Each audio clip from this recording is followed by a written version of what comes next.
안녕하세요. 책 이야기하는 시간입니다. 서점에 들러 따끈따끈한 새 책을 사올 때면 기분이 참 좋아져요. 표지를 이리 보고 저리 보고 앞뒤를 또 보고 또 보고 뿌듯한 마음으로 발길을 재촉하게 되죠. 그런데 때로는 새 책의 반짝이는 매력도 좋지만 세월의 무게가 묻어있는 책들은 또 다른 깊이로 다가올 때가 있는 것 같아요. 특히 가을은 그런 책들을 꺼내 읽기에 참 좋습니다. 오늘은 한국 문학사에서 빼놓을 수 없는 수필가 피천득 선생님의 이야기를 해볼까 합니다. 선생님의 글은 참 특별해요. 화려하지 않지만 깊고 길지 않지만 여운이 길어요. 평생 서울대학교에서 학생들을 가르치셨는데 제자들은 선생님을 살아있는 수필이라고 불렀다고 합니다. 선생님의 삶 자체가 하나의 아름다운 글이었던 거죠. 오늘 우리가 함께 읽어볼 인연은 선생님의 여러 수필 중에서도 가장 많은 사랑을 받아온 작품입니다. 이제 본격적으로 피천득 선생님의 인연 속으로 들어가 볼까요? 인연, 참 묘한 단어죠. 우리는 살면서 수많은 사람을 만나지만 그 중에서 인연이라 부를 만한 관계는 얼마나 될까요? 피천득 선생님은 이 짧은 수필에서 인연의 본질을 꿰뚫어 봅니다. 그것도 아주 담담하고 잔잔한 어조로요. 이렇게 시작을 하죠. 인연이란 말이 좋다. 참 소박한 시작이죠. 그런데 이 한 문장에 이미 선생님의 세계관이 녹아 있는 것 같아요. 선생님은 인연을 만남과 헤어짐의 관점에서 바라봅니다. 우리는 누군가를 만나고 함께 시간을 보내고 또 헤어지죠. 이 과정이 반복되는 것이 인생이에요. 그런데 선생님은 여기서 한 걸음 더 나아갑니다.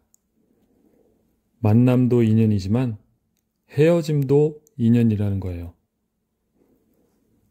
만남도 인연, 헤어짐도 인연이다. 이 문장을 곱씹어 보면 참 많은 생각이 듭니다. 우리는 보통 만남은 좋은 것, 헤어짐은 슬픈 것으로 나누잖아요. 하지만 선생님은 그 둘을 동등하게 놓습니다. 만남과 헤어짐은 동전의 양면이에요. 만남이 있으면 반드시 헤어짐이 있고 헤어짐이 있기에 만남이 더 소중한 거죠. 우리는 우연히 만났다가 우연히 헤어진다. 이 문장은 냉정하게 들릴 수도 있어요.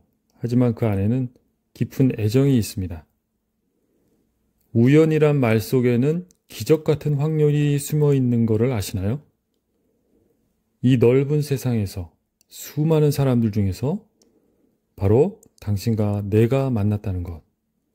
그것이 우연이라면 그 우연은 얼마나 신비로운가. 생각만 해도 너무 신비로운 것 같아요.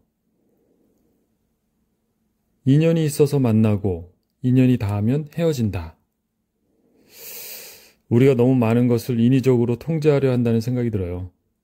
관계를 끝까지 붙들고 늘어지거나 반대로 쉽게 포기해버리거나 하지만 인연에는 인연의 때가 있는 거예요. 선생님은 인연 따라 살다 보면 이라는 표현을 쓰십니다. 인연 따라 산다는 것. 이것은 무책임하게 흘러가듯 사는 게 아니에요. 오히려 삶의 흐름을 존중하고 자연스러운 리듬에 자신을 맡기는 거죠. 강물이 바위를 만나면 돌아가듯이 인생도 때로는 우회가 필요하다는 걸 아는 겁니다.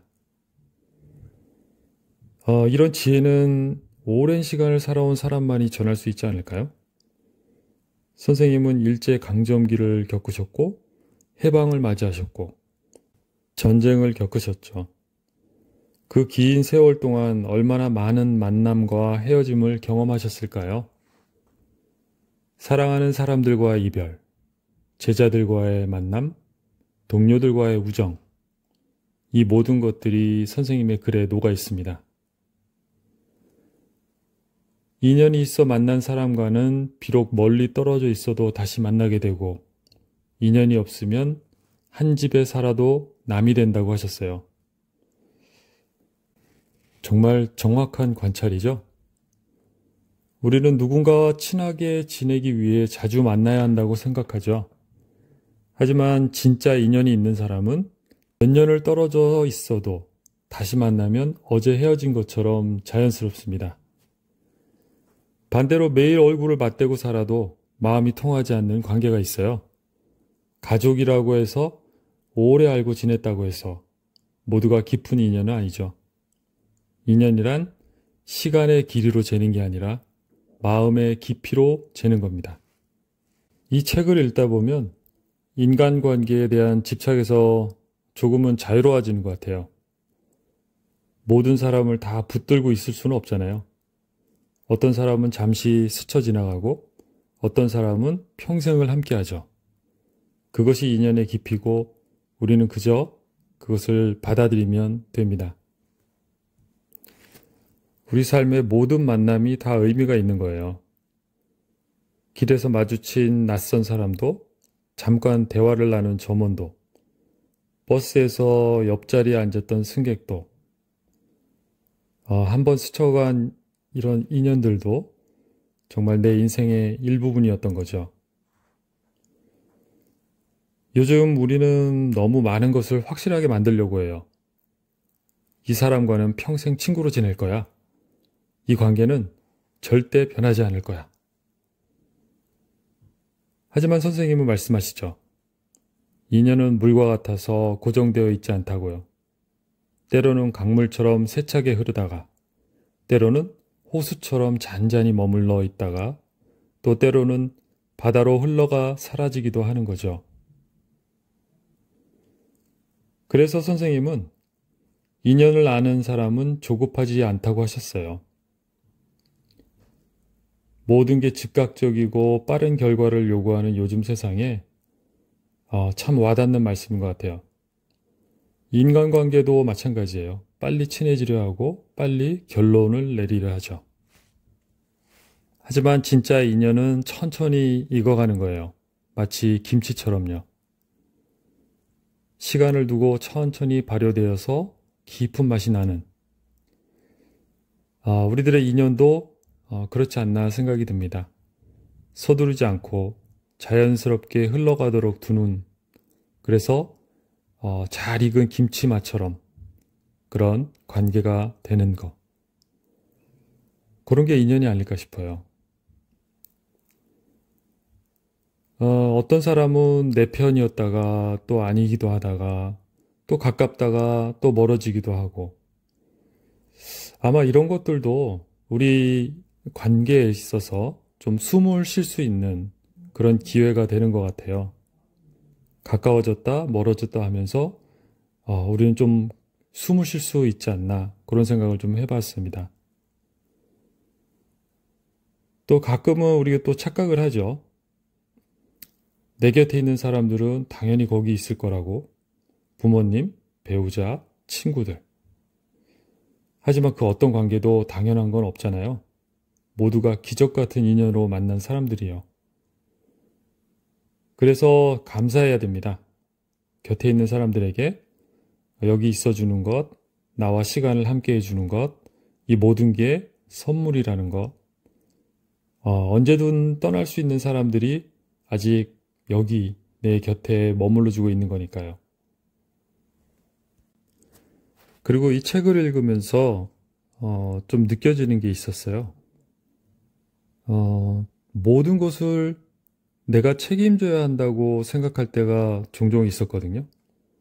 사람과의 관계에서, 친구 간의 관계에서 관계가 좀 잘못되거나 그러면 왠지 내 탓 같고, 저 사람이 떠나면 내가 못나서라고 생각하기도 했었죠.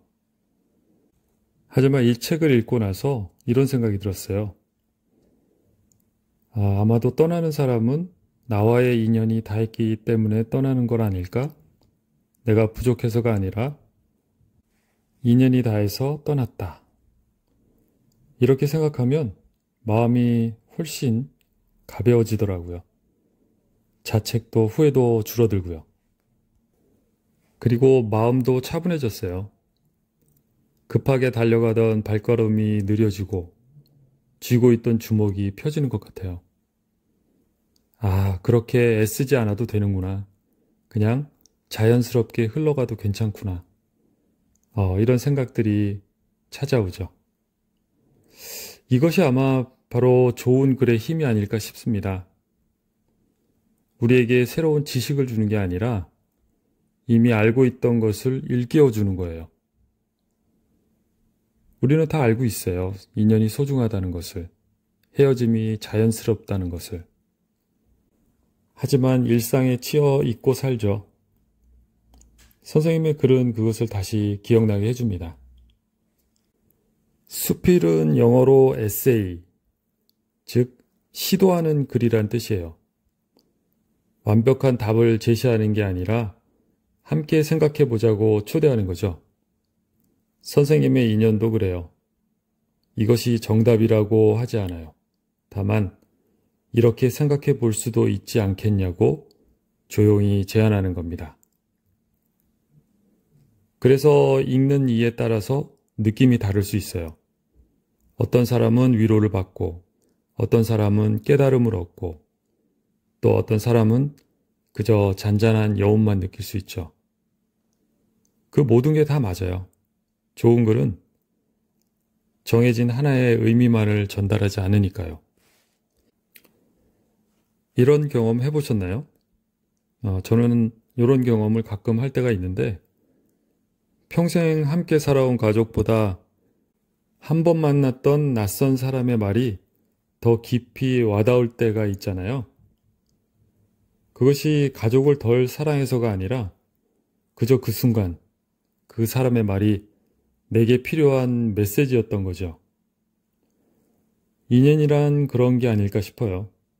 때로는 예상치 못한 곳에서 찾아오는 것. 그래서 우리는 모든 만남에 열려 있어야 합니다. 이 사람은 중요하고 저 사람은 중요하지 않다고 미리 판단하지 말아야죠. 누가 내 인생에 중요한 영향을 미칠지는 아무도 몰라요. 길에서 우연히 마주친 사람이 내 삶을 바꿀 수도 있으니까요. 반대로 생각해보면 내가 누군가의 인생에 중요한 영향을 미칠 수도 있어요. 우리는 보통 내가 받은 것들에 대해서만 생각하죠. 누가 나에게 도움을 줬고, 누가 나를 상처 입혔고.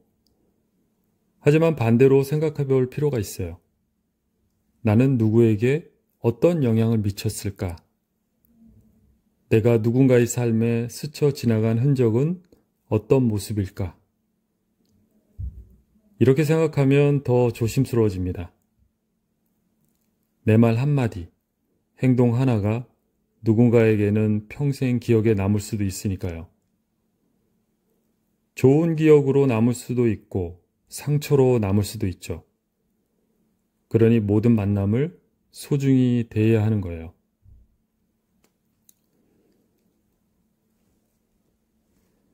선생님의 글 마지막 부분에는 이런 구절이 있어요. 인연 따라 살다 보면 모든 것이 다 제자리를 찾아간다. 이 말씀에서 제 마음에 깊은 평화가 찾아왔어요. 안간힘을 쓰지 않아도, 억지로 만들지 않아도 인연은 제 길을 찾아간다는 거죠. 강물이 바다로 흘러가듯이, 낙엽이 땅으로 돌아가듯이 모든 것은 자연스러운 순환 속에 있어요. 인연도 마찬가지예요. 올 사람은 오고 갈 사람은 가는 거죠. 우리는 그 흐름을 존중하고 받아들이면 돼요. 피천득 선생님의 인연은 짧은 글이지만 그 안에 만남과 헤어짐, 기쁨과 슬픔, 집착과 놓아줌, 이 모든 것이 하나의 흐름 속에 있다는 것을 보여주죠. 그리고 그 흐름을 거스르지 않고 따라가는 것이 지혜로운 삶이라 말해줘요. 이 글을 읽으면서 우리는 삶을 다시 보게 됩니다. 너무 붙들고 있던 것들을 놓아주게 되며 당연하게 여기던 것들에 감사하게 되죠. 그리고 무엇보다 지금 이 순간이 얼마나 소중한지를 깨닫게 됩니다. 내일이면 사라질지도 모르는 이 순간, 언젠가는 추억이 될 이 시간, 지금 내 곁에 있는 이 사람들, 이 모든 것이 기적 같은 인연으로 이루어진 거니까요. 이 책은 완벽하지 않아도 괜찮다고, 때로는 실패해도 괜찮다고, 모든 것이 다 인연이니까 너무 자책하지 말라고 말해주는 것 같아요. 그리고 동시에 지금 할 수 있는 것을 하라고, 주어진 인연을 소중히 하라고 격려해 주는 것 같습니다. 이것이 바로 좋은 문학이 하는 일인 것 같아요. 우리를 위로하면서도 깨우치고 쉬게 하면서도 움직이게 하는 거죠.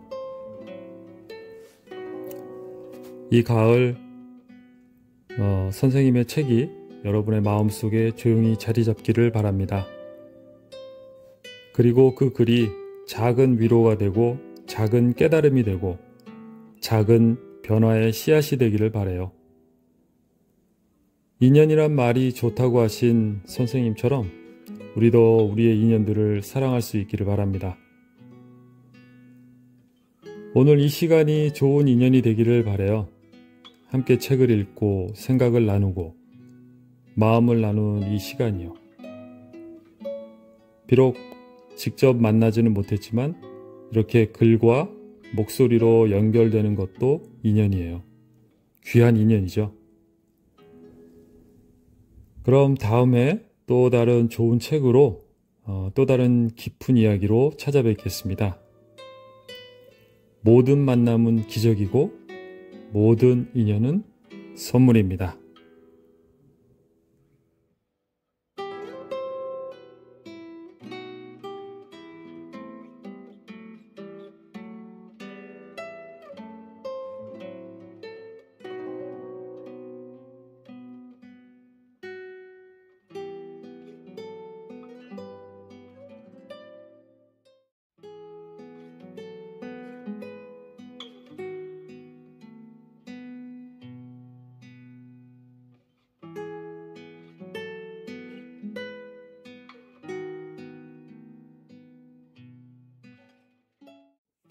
안녕하세요.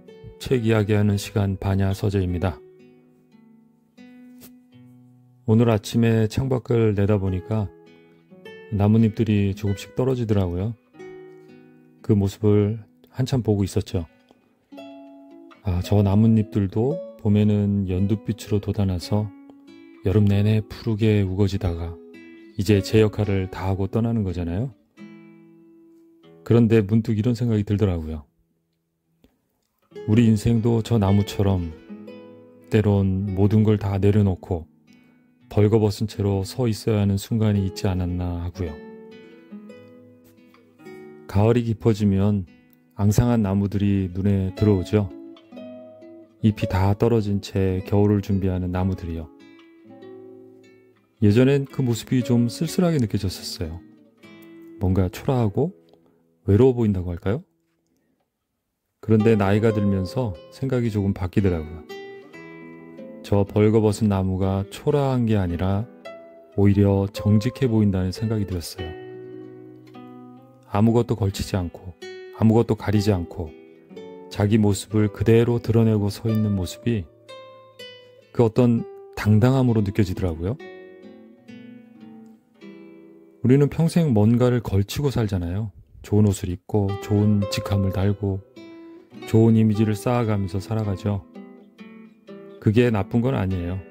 사회생활을 하려면 필요한 일이니까요. 하지만 가끔은 그 모든 걸 내려놓고 벌거벗은 나무처럼 서 있어야 하는 순간이 옵니다. 그때 우리는 비로소 진짜 자기 자신을 마주하게 되는 것 같아요.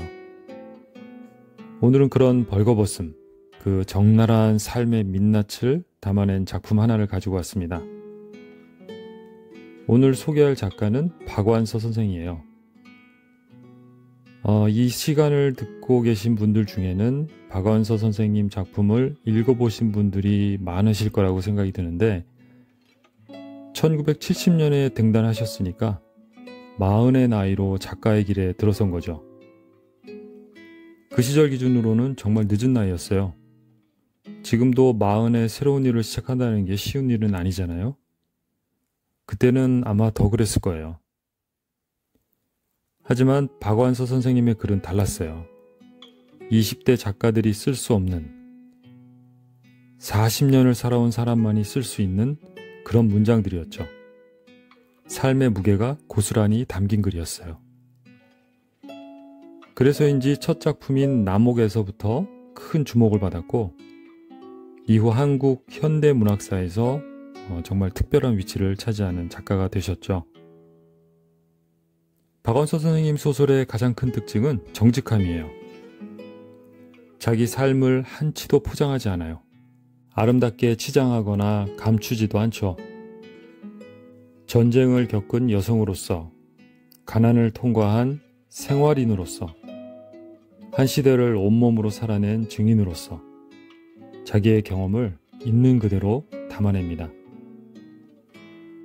그래서 박완서 선생님의 소설을 읽다 보면 이건 지어낸 이야기가 아니구나 하는 걸 느끼게 돼요.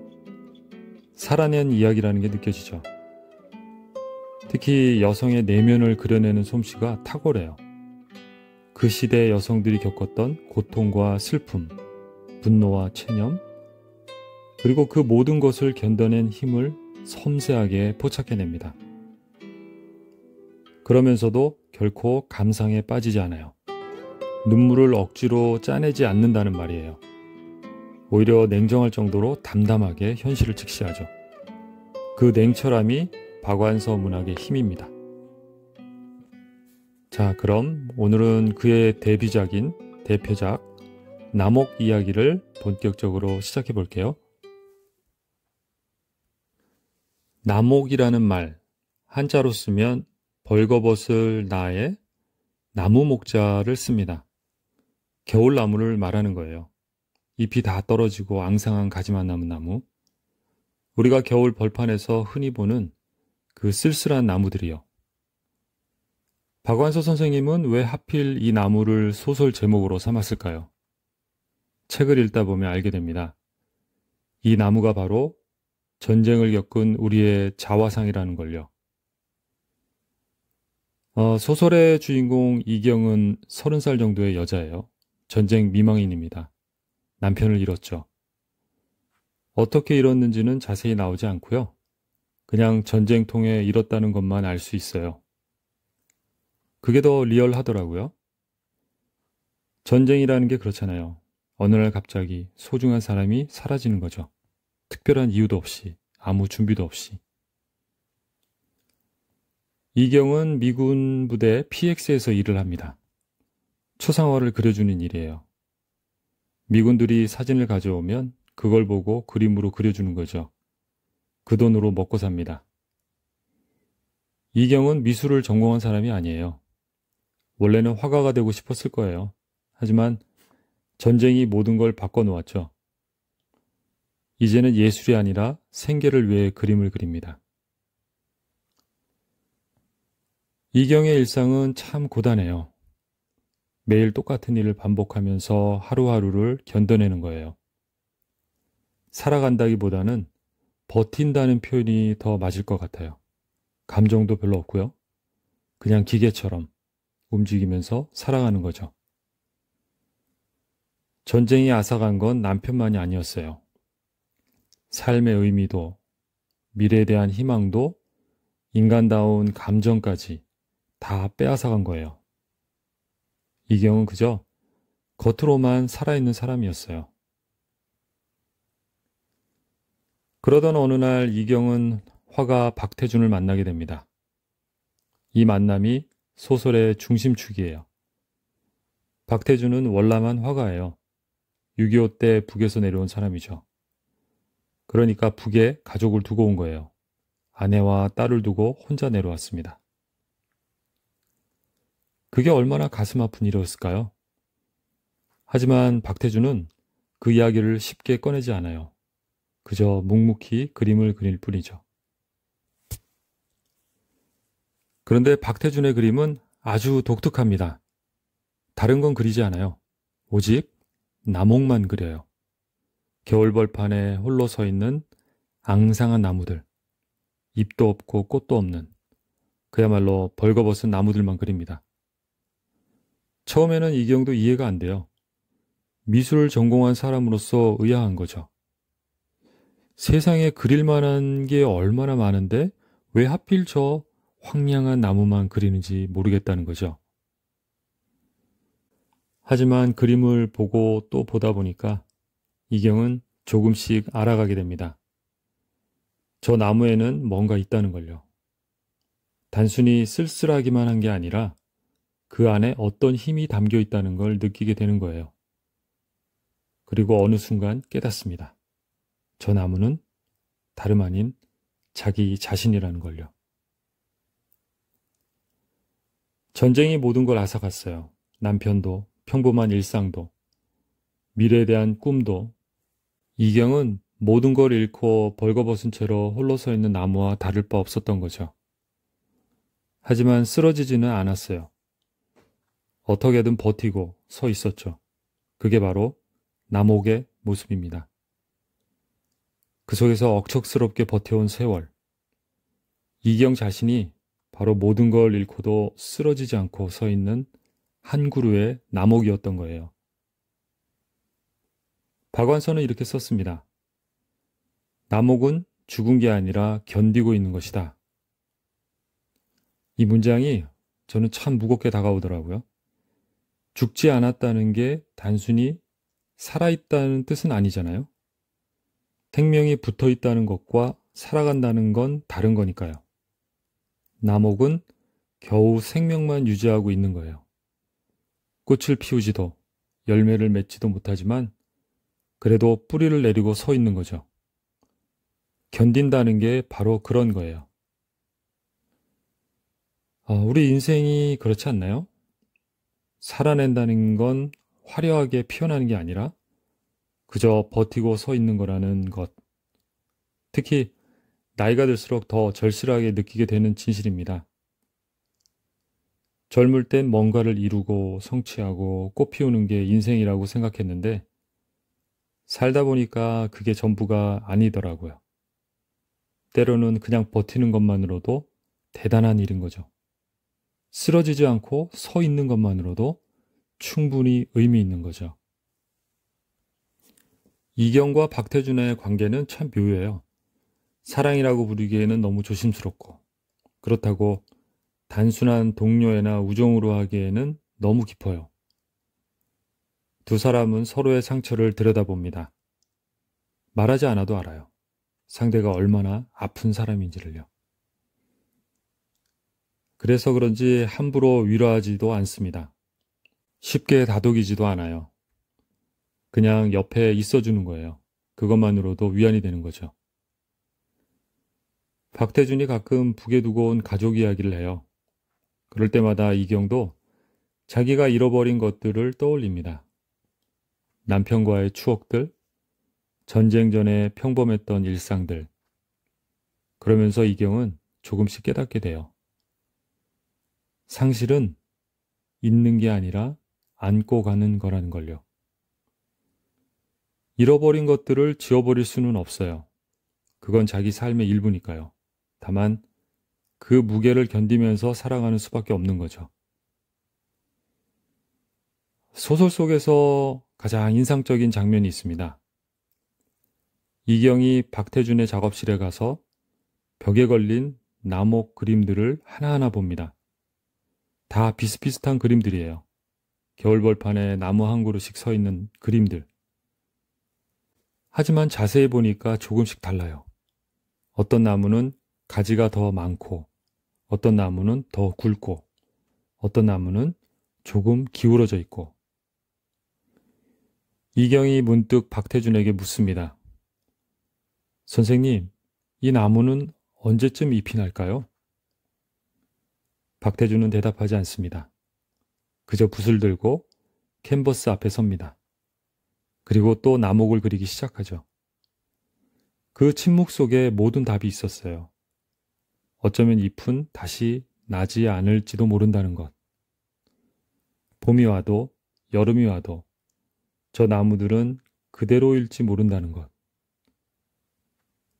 하지만 그래도 나무는 서 있다는 것. 그게 중요하다는 거예요.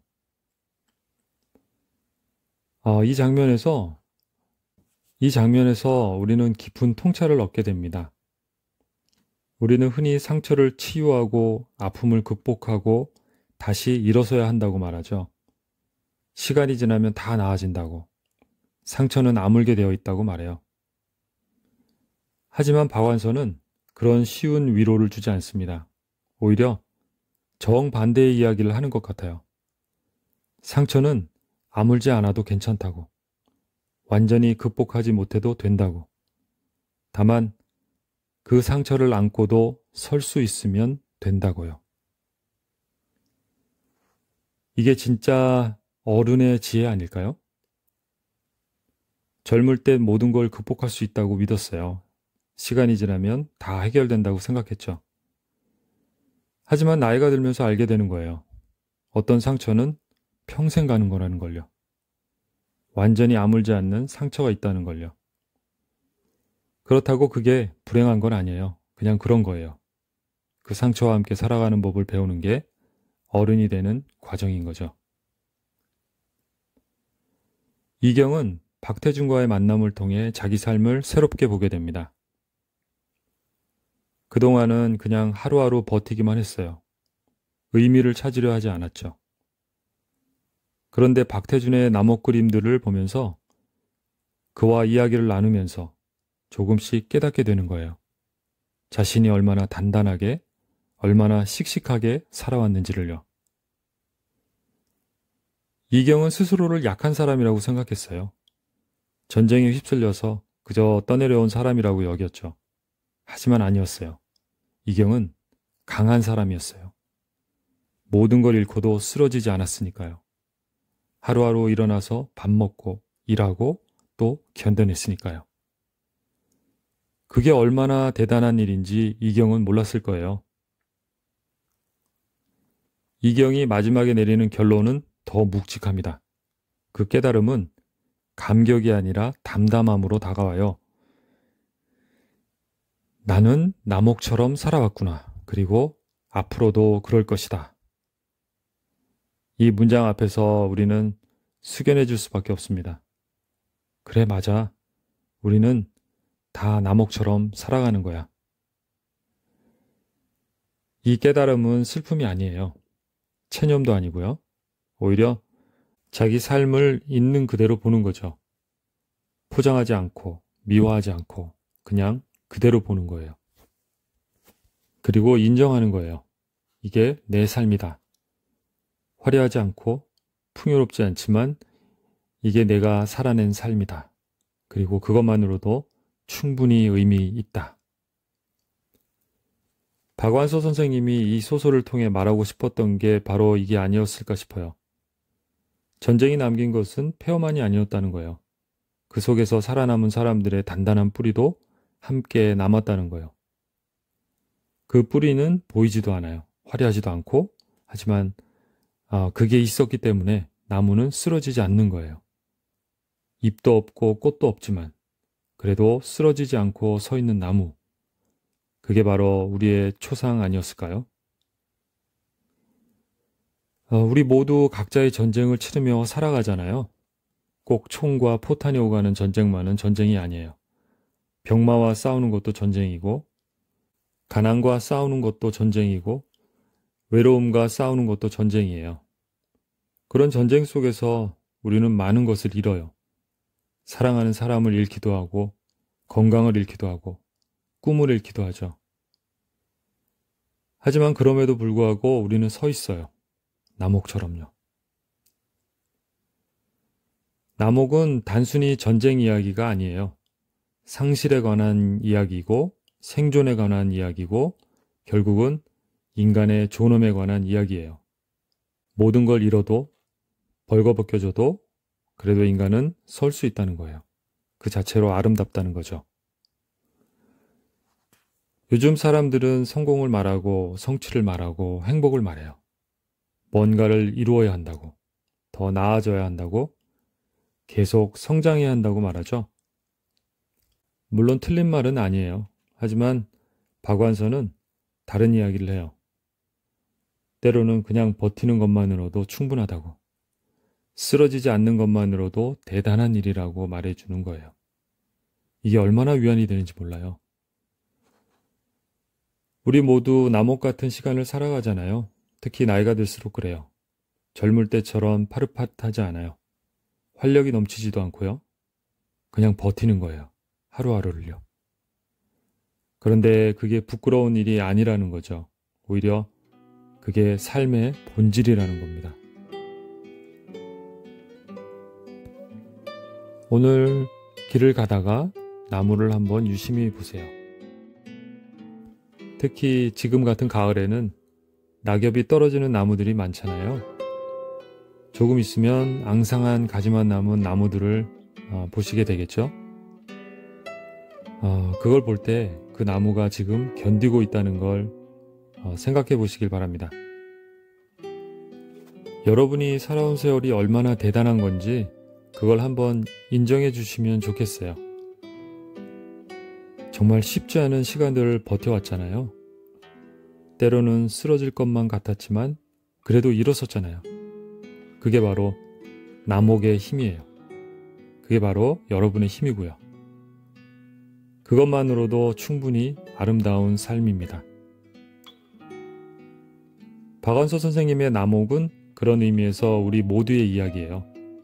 특히 전쟁을 겪은 세대, 가난을 통과한 세대, 격변의 시대를 살아온 세대에게는 더욱 절실하게 다가오는 소설이죠.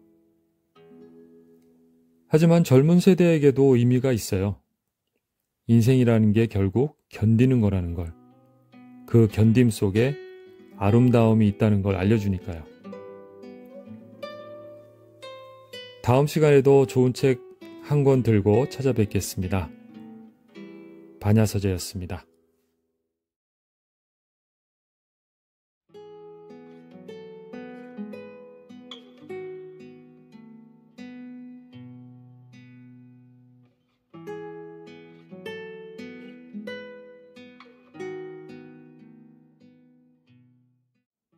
안녕하십니까. 책 이야기하는 시간입니다. 어제 동네 공원을 걷다가 벤치에 앉아있는 할머니 한 분을 봤습니다. 혼자 앉아서 멍하니 하늘을 보고 계시더군요. 뭘 생각하고 계실까 문득 궁금했어요. 그 모습이 참 외로워 보이기도 하고 한편으로는 평화로워 보이기도 했습니다. 우리는 다 저렇게 늙어가는구나 생각하니 마음 한 구석이 저려왔어요. 오늘은 그런 우리네 삶에 대해 흔들리고 외롭고 때론 아프지만 그래도 살아가는 우리들의 이야기를 담은 시인 도종환의 흔들리며 피는 꽃을 읽어보려 합니다. 도종환 시인은 우리 주변의 평범한 것들을 봅니다. 풀꽃, 돌담, 담쟁이 같은 것들이죠. 특별할 것 없는 것들입니다. 하지만 그의 눈을 거치면 그 평범한 것들이 우리 삶의 거울이 됩니다. 그의 시는 화려하지 않아요. 어려운 말도 없어요. 그냥 우리가 쓰는 말로 우리가 사는 이야기를 합니다. 마치 오랜 친구가 옆에 앉아서 조용히 건네는 이야기 같아요.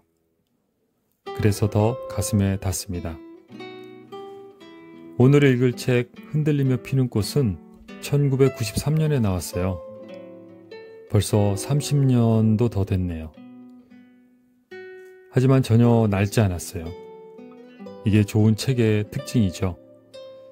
시간이 지나도 빛을 잃지 않는 것. 오히려 나이가 들어 다시 읽으니 더 깊이 와닿더라고요. 사실 저는 시를 잘 모릅니다. 시집을 펼치면 무슨 뜻인지 잘 모르겠더라고요. 함축적이라는 게 저한테는 그냥 어렵게만 느껴져요. 시 한 줄 읽고 나면 이게 무슨 의미지? 하고 고민하게 되고 그러다 보면 지쳐서 책을 덮게 되더군요.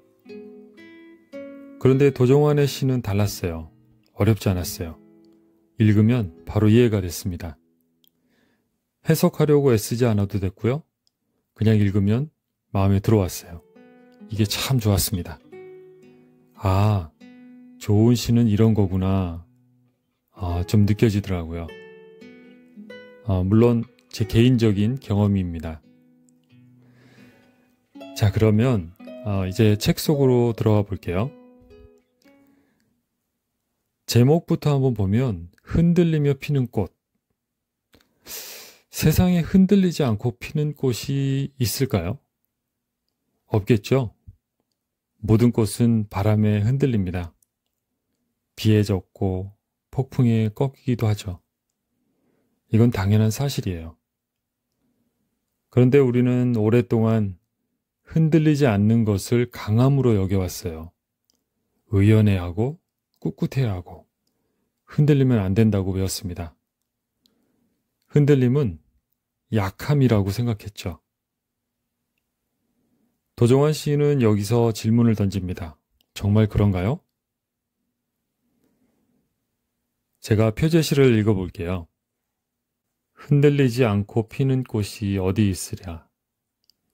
이 세상 그 어떤 아름다운 꽃들도 다 흔들리면서 피었나니 흔들리면서 줄기를 곧게 세웠나니 흔들리지 않고 가는 사랑이 어디 있으랴. 젖지 않고 피는 꽃이 어디 있으랴. 이 세상 어떤 빛나는 꽃들도 다 젖으며 피었나니 바람과 비에 젖으며 꽃잎 따뜻하게 피었나니. 9줄입니다. 짧죠? 그런데 이 안에 큰 진실이 담겨 있습니다. 우리는 살면서 흔들려요. 많이 흔들리죠. 아침에 이불 속에서 눈을 떴을 때부터 마음이 무겁습니다. 돈 걱정 때문이에요. 이번 달 카드값은 어떻게 내지? 병원비는 또 얼마나 나올까? 자식들 뒷바라지는 언제까지 해야 하나? 이런 생각들이 머릿속을 맴돕니다. 화장실에 가서 거울을 보면 또 흔들립니다. 언제 이렇게 늙었나 싶어서요. 머리는 희끗희끗하고 주름은 깊어지고 피부는 처지고 이게 나인가 싶을 때가 있습니다. 자식들과 통화를 하고 나면 또 흔들려요. 엄마, 바빠서 이번 주말은 못 가요? 이 말 한마디에 마음이 무너집니다. 괜히 미안해지고 혹시 내가 짐이 되는 건 아닌가 걱정되고 나는 좋은 부모였나 하는 의심이 들기도 해요. 병원에 갔다가 검사 결과를 기다릴 때는 정말 무섭습니다. 혈압이 높다, 혈당이 높다, 이것저것 약을 먹어야 한다는 말을 들으면 앞으로 어떻게 되는 걸까 하는 두려움이 밀려옵니다. 친구의 부고 소식을 들었을 때도 마찬가지예요. 저번 달에 만났을 때는 멀쩡했는데 그렇게 갑자기 가버리다니. 그러면 문득 내 차례도 멀지 않았구나 하는 생각이 듭니다. 젊을 때는 확신이 있었어요. 이렇게 살면 되겠지. 이 선택이 맞겠지 하는 확신이요. 하지만 시간이 지나면서 확신은 줄어들고 의문만 늘어납니다. 내가 제대로 살아온 걸까? 내가 한 선택이 옳았을까? 다른 길을 갔다면 더 나았을까? 이런 질문들이 밤마다 찾아와요. 특히 잠이 안 오는 새벽 시간에는 더 그렇습니다. 천장을 바라보며 지나온 삶을 되돌아보면 후회되는 일들이 떠오릅니다. 별 볼 일 없이 산 것 같아서 마음이 무겁고 그렇게 살아온 내 자신이 초라하게 느껴질 때가 있어요. 도종환 시인은 말합니다. 그게 당연한 거라고요. 흔들리지 않고 피는 꽃은 없다고. 그리고 더 중요한 것은 흔들리면서도 우리는 줄기를 곧게 세웠다는 겁니다. 보세요. 세운다가 아니라 세웠다입니다. 과거형이에요. 이미 우리는 그렇게 해왔다는 겁니다. 넘어지지 않았어요. 포기하지도 않았어요. 아침이 되면 다시 일어났고 밥을 지었고 현관문을 열고 세상과 마주했습니다. 그게 바로 줄기를 곧게 세우는 일입니다. 거창한 게 아닙니다. 그냥 하루하루를 살아내는 것. 그게 우리가 피어나는 방식이에요. 흔들렸지만 여전히 서 있고 젖었지만 여전히 피어나고 있습니다. 그게 우리의 힘입니다. 시집에 담쟁이라는 시도 나오는데 시인은 이렇게 말해요. 저것은 벽, 어쩔 수 없는 벽이라고 우리가 느낄 때 그때 담쟁이는 말없이 그 벽을 오른다. 우리 인생에도 벽이 있습니다. 정년퇴직을 맞았을 때가 그랬고 어제까지 출근하던 곳에 더 이상 갈 곳이 없다는 게 벽처럼 느껴졌죠. 이제 뭘 하며 살아야 하나? 아침에 일어나면 뭘 하지? 막막했어요. 배우자와의 관계도 그렇습니다. 젊을 때는 서로 바빠서 얼굴 볼 시간도 없었는데 나이 들어 하루 종일 집에 있으니까 오히려 더 어색해져요.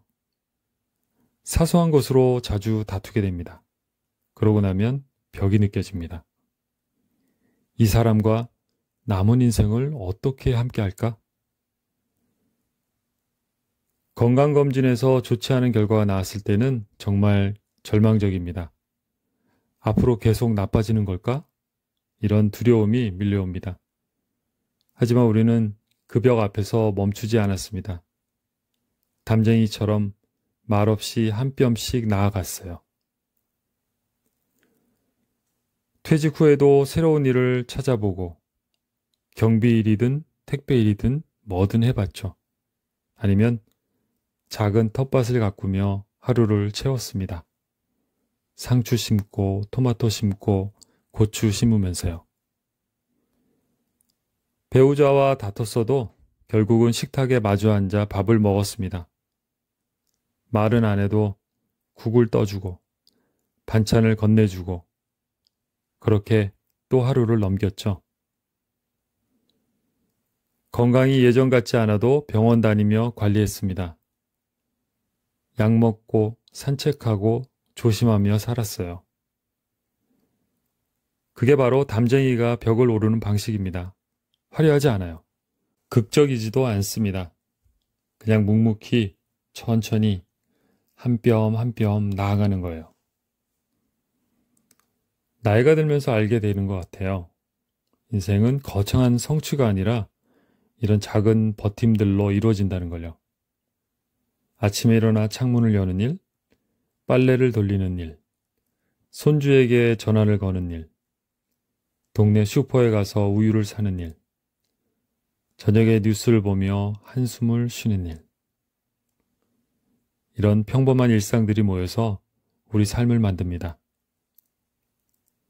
특별할 것 없는 하루들이 쌓여서 한 달이 되고 1년이 되고 평생이 되는 거죠. 도정환의 시는 바로 그 일상을 비춥니다. 특별할 것 없는 하루하루가 사실은 얼마나 소중한지 보여줘요. 우리는 자꾸 특별한 뭔가를 찾으려 하죠. 대단한 일, 남들이 부러워할 만한 일을 하려고 합니다. 하지만 진짜 중요한 건 이 평범한 날들을 잘 살아내는 거예요.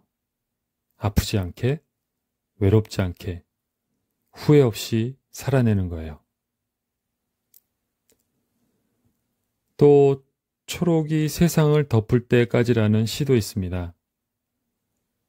겨울이 지나고 봄이 오면 세상은 초록으로 물들죠. 한순간에 그렇게 되는 게 아니에요. 보이지 않는 곳에서 뿌리는 힘을 모으고 땅속 깊은 곳에서 준비하다가 때가 되면 일제히 돋아나는 겁니다. 우리 삶에도 겨울 같은 시간이 있어요. 아무것도 변하지 않는 것 같고 아무 일도 일어나지 않는 것 같은 시간들이요. 매일 똑같은 일상이 반복되고 아무런 변화도 없는 것처럼 느껴질 때가 있어요. 하지만 그 시간이 헛된 건 아닙니다. 보이지 않는 곳에서 우리는 힘을 기르고 있어요. 그러다 어느 순간 초록이 우리 삶을 덮습니다. 이 시를 읽으며 저는 위안을 받았어요.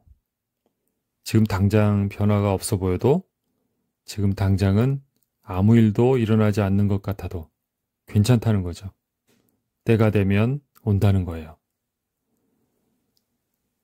풀들은 말이 없다. 밟히고 베이고 짓밟혀도 다시 일어서는 힘이 어디서 오는지 말하지 않는다. 다만 푸르게 살아있을 뿐이다. 우리는 너무 많이 설명하려 해요. 내가 왜 이렇게 됐는지, 왜 힘든지, 왜 이렇게 살 수밖에 없었는지 변명하고 해명하고 이해받으려 했습니다. 하지만 진짜 강한 건 말없이 살아내는 겁니다. 풀들은 밟혀도 다시 일어서요. 베어도 다시 돋아나고 짓밟혀도 다시 푸릅니다. 그 힘이 어디서 오는지 설명하지 않아요. 그냥 푸르게 살아있을 뿐입니다. 우리도 그렇게 살아왔어요. 넘어져도 다시 일어났고 무너져도 다시 세웠습니다. 그 힘이 어디서 왔는지 우리는 잘 모릅니다. 그냥 살아냈을 뿐이죠. 산다는 것이라는 시를 보겠습니다. 산다는 것은 때로 이렇게 혼자 걷는 것, 맨발로 자갈밭을 걷는 것, 아픈 것은 아프다 말하고 슬픈 것은 슬프다 말하며 혼자서도 걸어갈 수 있는 것. 인생은 결국 혼자 걷는 길입니다. 가족이 있어도 친구가 있어도 어떤 순간들은 혼자 견뎌야 해요. 무릎이 아파서 계단을 오를 때, 새벽에 화장실 가려고 일어날 때, 약을 먹으며 달력을 볼 때, 우리는 혼자입니다. 맨발로 자갈밭을 걷는 것 같은 날들이 있어요. 관절이 아픈 날, 소화가 안 되는 날, 잠이 안 오는 밤들, 그런 날들을 우리는 혼자 견딥니다. 자식들에게 말해봐야 걱정만 끼치고, 친구들도 모두 다들 자기 아픈 데가 있으니까요. 하지만 시인은 말합니다. 아픈 것은 아프다고 말하라고, 슬픈 것은 슬프다 말하라고. 우리는 참 오랫동안 참아왔어요. 괜찮다, 괜찮다 하면서 살았어요. 자식들 걱정시키기 싫어서, 약한 모습 보이기 싫어서요. 하지만 아픈 건 아픈 겁니다. 슬픈 건 슬픈 거예요. 그걸 인정하는 게 먼저입니다. 그렇다고 누군가에게 의지하라는 말은 아니고요. 혼자서도 걸어갈 수 있는 힘, 그걸 갖는 게 중요하죠. 병원은 혼자서도 갈 수 있고, 밥은 혼자서도 차려 먹을 수 있고, 하루는 혼자서도 보낼 수 있어야 해요. 그게 나이 들어가는 우리가 가져야 할 힘입니다. 이 시집을 읽다 보면 자꾸 고개를 끄덕이게 돼요. 저의 이야기가 될 수도 있고요. 우리 모두의 이야기이기 때문일 것 같아요. 아침에 일어나 허리를 펴는 일, 옛 동료에게 전화를 거는 일, 저녁에 약을 챙겨 먹는 일, 이 모든 평범한 일들이 바로 우리가 흔들리며 피어나는 방식입니다. 도종환 시인은 우리에게 위로를 줘요. 하지만 싸구려 위로가 아닙니다. 다 괜찮아질 거야 라는 가벼운 말이 아닙니다. 대신 이렇게 말하고 있죠. 흔들려도 괜찮아. 그게 살아있다는 증거니까. 외로워도 괜찮아. 그 외로움을 느끼며 걸어가면 되니까. 아파도 괜찮아. 아프다 말하면서 살아가면 되니까. 삶은 완성이 아니라 과정입니다. 우리는 결코 완벽해지지 않아요. 여든이 넘어도 여전히 실수하고, 여전히 후회하고, 여전히 배우고 있죠. 하지만 그게 우리예요. 그렇게 흔들리며 살아가는 게 인간입니다. 이 책을 덮으며 생각해 봤어요. 우리는 모두 한 송이 꽃이구나. 바람에 흔들리고 비에 젖으며 그래도 피어나는 꽃이구나. 완벽하지 않아도 괜찮아요. 흔들려도 괜찮고요. 중요한 건 여전히 피어나고 있다는 것, 여전히 살아있다는 겁니다. 제 개인적으로는 이 시집은 오래 곁에 두고 싶은 책이에요. 힘들 때마다, 흔들릴 때마다 다시 펼쳐 읽고 싶은 그런 책이죠. 계절이 바뀌듯 우리 삶도 바뀝니다. 봄이 오고 여름이 오고 가을이 오고 겨울이 옵니다. 그리고 다시 봄이 와요. 그 순환 속에서 우리는 흔들리고 젖고 때론 꺾이기도 하지만 결국은 다시 피어납니다. 꽃들이 그렇듯이요. 오늘 하루 바람에 흔들렸나요? 괜찮습니다. 그게 살아있다는 증거니까요. 다음 시간에도 좋은 책과 함께 찾아뵙겠습니다. 반야서재였습니다.